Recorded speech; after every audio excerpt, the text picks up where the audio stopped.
Hey everyone, it's Mike. Tonight I want to tell you something I have not talked about on this channel before. Something personal. Something that happened a few years ago that I did not handle well at first, and then, slowly, did. I want to talk about disappointment. Big disappointment. The kind that does not just sting for a day or two and then fade. The kind that sits down in the middle of your life and stays there for a while, changing the shape of everything around it. And I want to talk about what I did with it, how I went from the worst of it to where I am now. Not because the story is dramatic, it is not dramatic, but because I think most people have a version of this story. A moment when something they worked hard for, something they genuinely wanted, did not happen. And the question of what you do next, how you carry yourself through that, is one of the most important questions a person can face. So let me tell you mine. About 4 years ago, I went for a promotion at work. It was a significant step up, a leadership role I had been working toward for 2 years. I had done everything right. I had taken on extra responsibilities, led projects successfully, built strong relationships with my team and my managers. I had been told, informally, in conversations with people I trusted, that I was the strongest internal candidate.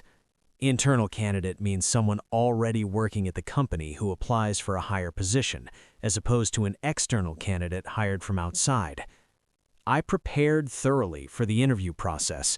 I stayed late. I built detailed plans. I gave everything I had. And then, I did not get it. They hired someone external, someone I did not know, from outside the company, who came in and took the role I had been building toward for 2 years. I found out on a Thursday afternoon. My manager called me into his office and told me clearly and kindly. He said I had been an exceptional candidate. He said the decision had been very difficult. He said all the things people say in those moments, which are sometimes true and sometimes just the kindest words available for a situation that has no good words. I thanked him.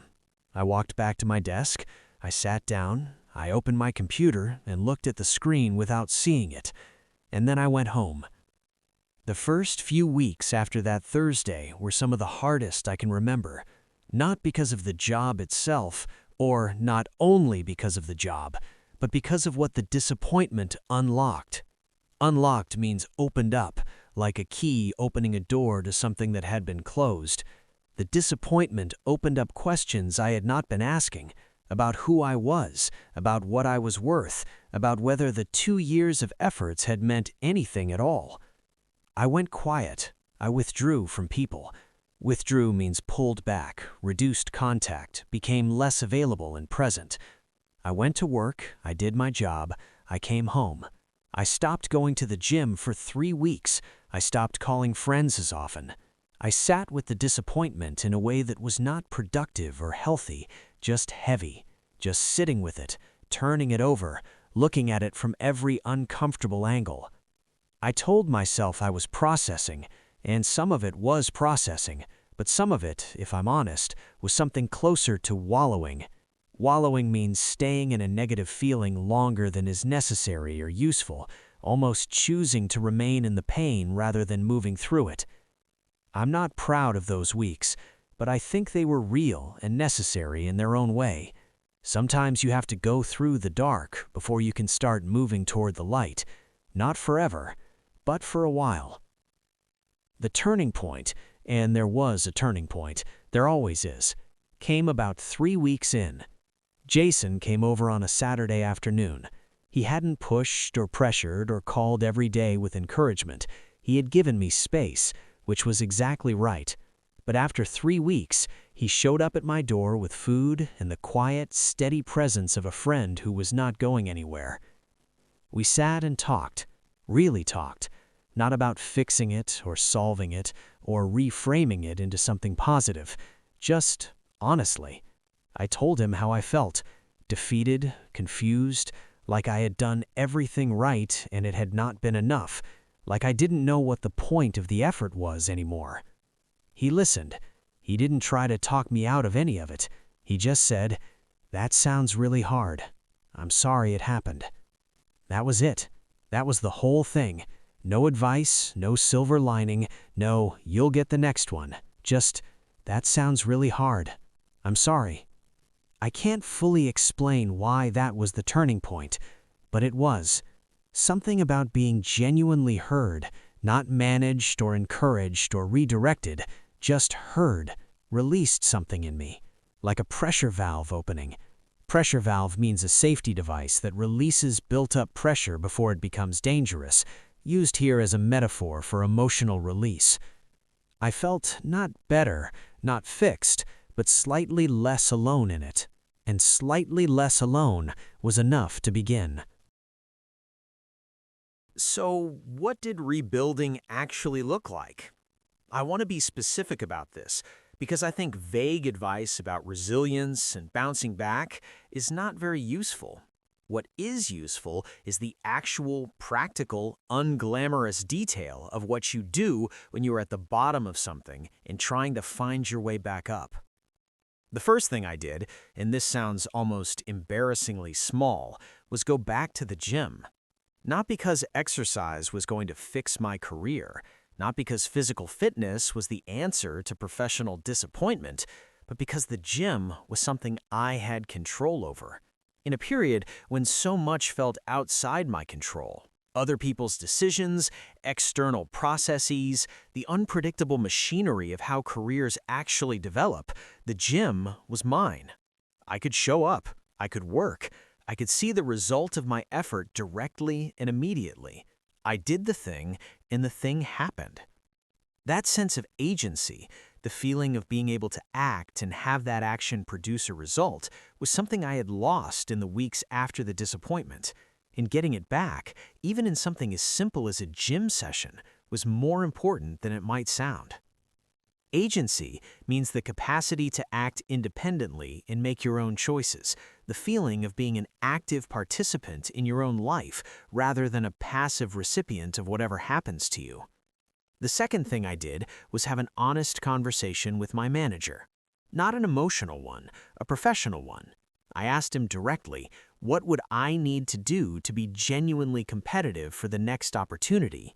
Not what he thought I wanted to hear, what he actually saw, what the gaps were, what the honest picture looked like. That conversation was uncomfortable. He told me things that were not easy to hear, that my technical skills were strong, but my executive presence needed development.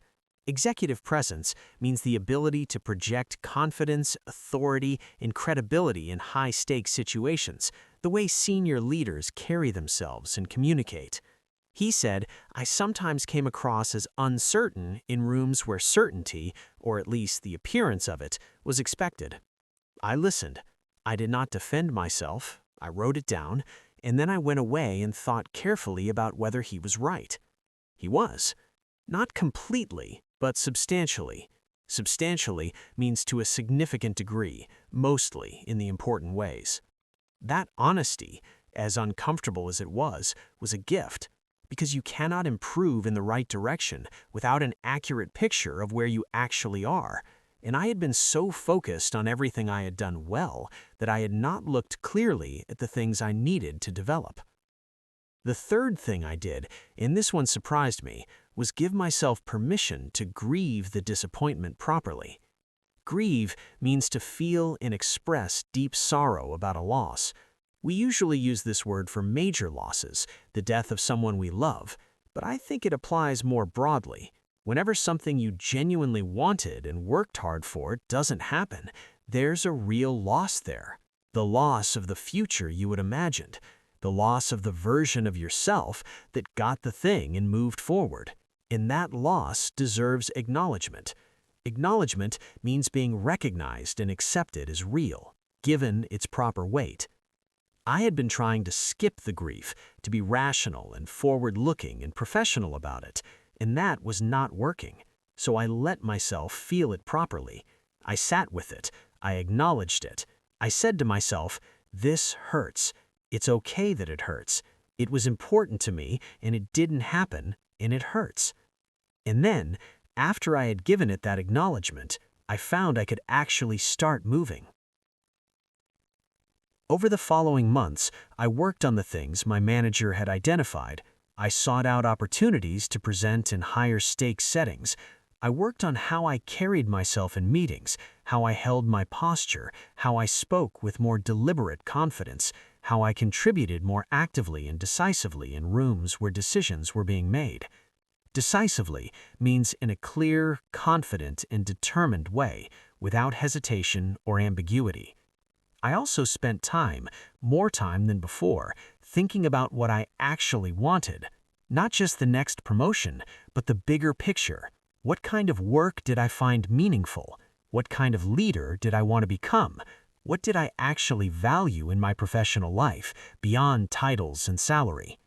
Those questions, which I had never sat with properly before, turned out to be important, because answering them honestly shifted my direction in ways I had not expected. About 18 months after the Thursday I didn't get the promotion, I left that company.